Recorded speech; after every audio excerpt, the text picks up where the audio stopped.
Menyadari keberadaan kita di hadapan Tuhan merupakan hal yang fundamental. Sebab dengan demikian kita dapat bergerak dan waktu kita melaksanakan segala sesuatu tidak ada keluh kesah, pertanyaan, apalagi sungut-sungut. Selamat pagi Bapak Ibu kekasih dalam Tuhan. Doa saya bagi tiap kita dimampukan untuk melakukan tiap bagian kita di dalam Tuhan. Sebab saya percaya seperti pohon yang berbuah lebat pasti dibersihkan. Demikian pula Tuhan akan berperkara atas kehidupan saudara dan saya, karena kita ditentukan untuk menghasilkan buah yang lebih daripada sebelumnya. Bapak Ibu kekasih di dalam Tuhan, siapa diri kita? Apa posisi kita di hadapan Tuhan? Dan sebelum kita menemukan jawaban itu, saya mengajak kita untuk membaca renungan firman Tuhan yang terambil dari Yakobus pasal yang keempat ayat yang ke-7 dan 8. Demikianlah firman Tuhan. Karena itu tunduklah kepada Allah dan lawanlah iblis, maka ia akan lari daripadamu. Mendekatlah kepada Allah dan ia akan mendekat kepadamu. Tahirkanlah tanganmu, hai kamu orang-orang berdosa.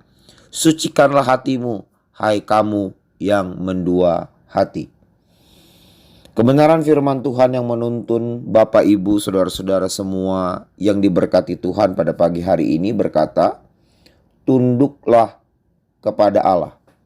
Apapun posisi kita, sehebat apapun hal yang sedang kita kelola pada saat ini, sadarilah bahwa kita hanyalah hamba. Sehingga konsep pikir kita seharusnya kita pribadi seorang hamba yang dipercayakan Tuhan untuk memimpin. Karena seringkali kita mendengar istilah kita adalah pemimpin yang melayani.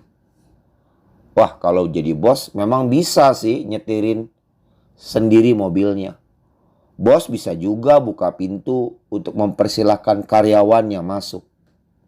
Bos bisa juga nyiapin makanan untuk semuanya.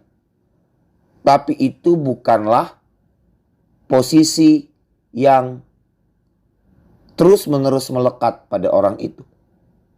Sehingga ketika konsep pikir kekristenan kita adalah pemimpin yang melayani, maka banyak hal yang pasti membuat gejolak dalam diri saat Tuhan meminta kita untuk melakukan waktu demi waktu, saat demi saat, proses penghambaan di kehidupan ini.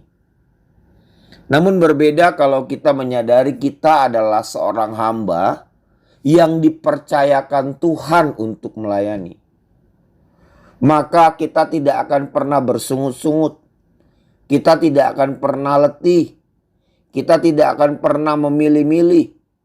Semua yang Tuhan minta untuk kita kerjakan, maka kita akan lakukan dengan sepenuh hati.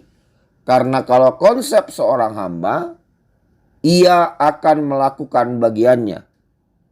Kalau kita hanya memiliki paradigma seorang hamba, maka yang keluar dari lidah bibir kita, sikap hidup kita adalah siap, laksanakan. Seberapapun beratnya tugas dan tanggung jawab, kita akan melakukannya. Dan akselerasi, rumus akselerasi itu setia dengan perkara kecil, maka akan ditambahkan perkara yang lebih besar. Menjadi filosofi kehidupan saudara dan saya. Lembaga Alkitab juga menerjemahkan dalam bahasa lain Yakobus pasal 4, dan saya akan baca ayat 7 dan 8-nya. Sebab itu tunduklah kepada Allah, lawanlah iblis, maka ia akan lari daripada kalian. Dekatilah Allah, dan Allah pun akan mendekat kalian. Bersihkanlah tanganmu, kalian yang berdosa. jernihkanlah hatimu, kalian yang bercabang hati.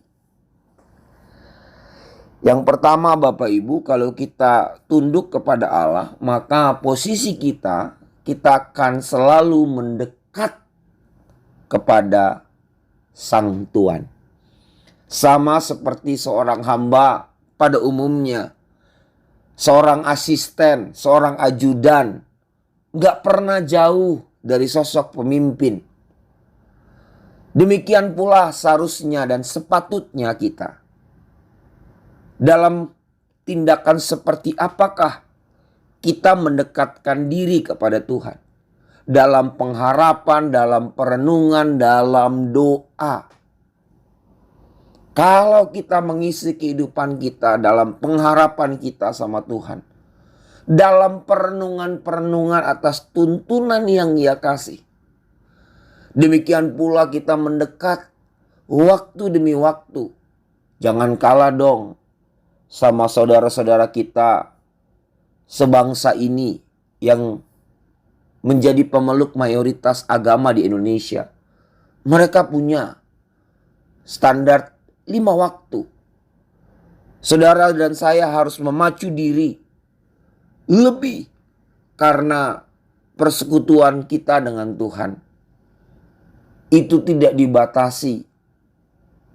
Kita punya akses yang tiap saat waktu kita berdoa, Dia jawab. Sebab Tuhan hanya sejauh doa. Kalau kita benar-benar seorang hamba, maka kita punya kesukaan. Ialah perenungan dan doa. Selamat pagi, Tuhan Yesus memberkati. Amin.